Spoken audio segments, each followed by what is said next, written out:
Jeg oplever, at hun er blevet mere og mere fastlåst med alderen. Jeg ser, hvordan hun ryster, når hun går. Jeg hører, hvordan hun hele tiden fortæller, at hun hellere vil være sammen med andre end være alene. Det virker, som om hun ikke kan holde ud at være i sit eget selskab, eller være alene med sine egne tanker og følelser. Samtidig kører hun stadig på mig.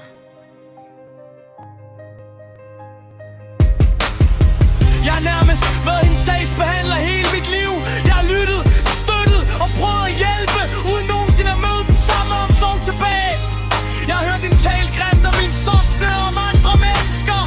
Hun kalder brug fed, grim og ulækre.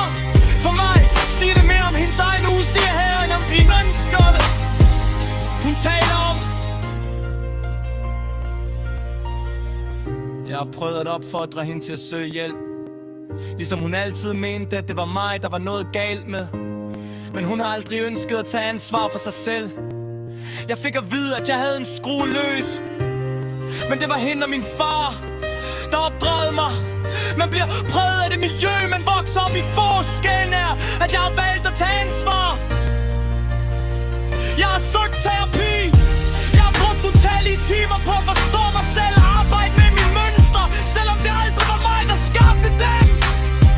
Jeg gør alt, hvad jeg kan for at blive bedre mennesker, en bedre forælder.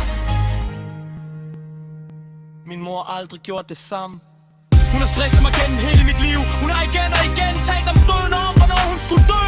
Jeg har forsøgt at forstå hende. Jeg har vist sådan som. Jeg har besøgt hende, når hun var syg. Jeg har sagt, at jeg elsker hende.